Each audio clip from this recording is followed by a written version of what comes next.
Hello everyone and welcome to this client initial setup video. My name is Dennis, Client University Coach, and my objective today is to make your client installation quick, accurate, and easy. Together we will go through the installation, creation of Salesforce users, different license assignments, as well as permission set group assignments. We'll take a look at the onboarding wizard, and I will help you linking a client project resource to an actual Salesforce user record. So grab a piece of paper, your phone, your tablet, anything you want to take notes on, or feel free to watch, pause, and configure aside. All strategies to better use my helpful advices are accepted. Now let's look at the installation of client. You will receive an email from client including an installation link. If you're not already logged in your Sandbox instance in another tab, clicking this link will bring you to the standard Salesforce Sandbox homepage. There, you will need to enter your Sandbox username and password, and you will be brought to the client install page. On this page, just make sure to keep the default setting, which is install client for admins only, and click on install. Once again, we recommend leaving these default options as checked and just grant access and click on continue. The installation process is not instant, and Salesforce will send you an email once the installation is completed. You can proceed with Salesforce user creation while waiting for the installation confirmation. We now need to create a Salesforce user. These records need to be created for each person who will log into your Salesforce org, and they will contain each user's unique identifier. From the setup, you need to go in the quick find and look for user.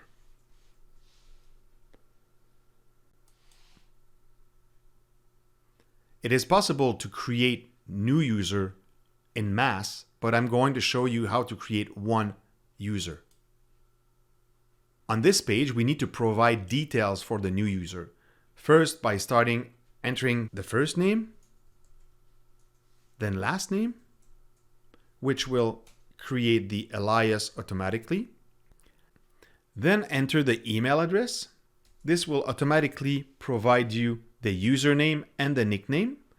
Since we're in a sandbox, we strongly recommend using Salesforce standard naming convention for sandboxes and add a period and the name of your sandbox at the end of the username.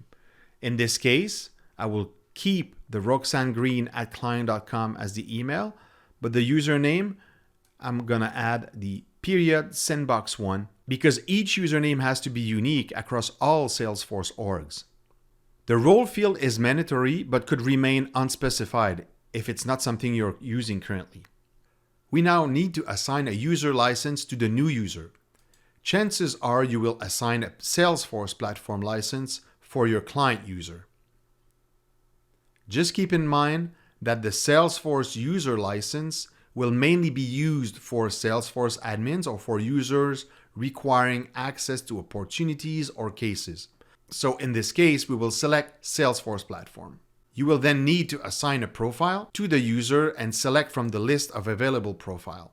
Just note that since we install client for system admins only, client installation is not modifying other existing profiles. Once these fields are filled, scroll down and make sure generate password and notify user via email is selected. This will automatically send a verification email to the new user email address when you will click save. Once created, the user record will need to be assigned other components to determine what they can do in client.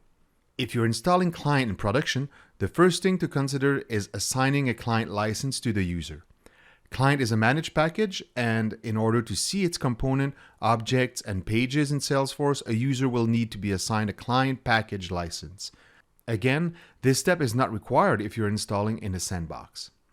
This is a very simple step, but it needs to be done outside of the user record itself. An admin would need to go in the search menu at the top and look for installed packages. After clicking on it, you will see that client has been installed. And from this button, Manage License, you'll be redirected to a page on which you can assign Client PSA license to your users. In the package details, you will see the package name, if its status is active or not, and the number of allowed and used licenses on the right-hand side. These two buttons will allow you to select which users you want to assign or unassign a client license. A very useful column to look at is the active column that will tell you if you're assigning a client license to an active user or not.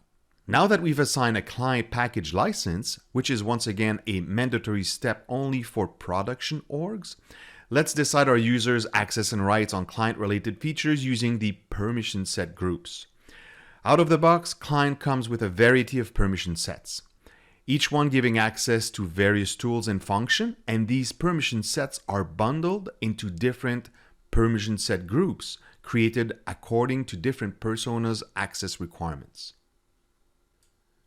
When reaching the permission set group page, just be careful not to remain on the recently viewed list view and select the all permission set groups in order to see what comes out of the box from Client. In this case, we will select Client User and assign our user through Manage Assignment and add the assignment, which would allow you to select the user from a list. But it's also possible to assign the permission set straight from the user's page. Once on the user, you will select Edit Assignment and add a permission set group for this user. Let's select User. As you can see, managing accesses via permission set groups makes it very light, but behind the scene, the Client User permission set group is composed of many permission sets. So there is no need to clone a permission set. The only thing you have to do is use the permission set group.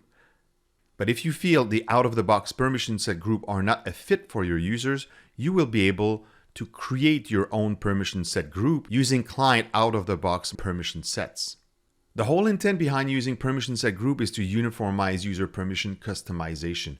This also means if you rely on Client permission set groups, or if you're creating your own permission set groups using Client permission sets, your user's permission will remain updated if ever you upgrade Client to a newer version. As we explained earlier, Client comes out of the box with 3 Salesforce apps. The one we recommend using is Client PM, which is a console app. Any users assigned a Salesforce platform license will also need to be assigned a console license and a permission set containing the console user's system permission in order to be able to select Client PM console app from the app launcher. To assign the Lightning console to a user, you will need to navigate to his or her user page, then scroll down to the permission set license assignment section. Click Edit Assignment, locate the Lightning console, check the box, and save. Once your user has been assigned a console app license, you will need to give them the permission to use this console. You could add this permission to any existing custom permission set. Or, to make this permission very easy to find and reuse, you can create your own permission set dedicated to use the console and make this part of your process when setting up new platform user. This permission set will only require the Lightning console user permission checked from the system permissions section. If you haven't created all of your users or project resources using the onboarding wizard, let's look at how we could easily link a user to a project resource. As a reminder, the Salesforce user record will represent anyone who needs to log into your Salesforce org, while Client's project resource record is required if you want to assign an individual to a project, even if this one does not have access to your Salesforce org, such as an external resource, a partner, or even a customer. If the new user you create requires to be linked to a project resource, go to the project resource object, validate if the project resource record exists, and, if not, when creating this new project resource record, you simply need to make sure the Salesforce user is identified in the user lookup field.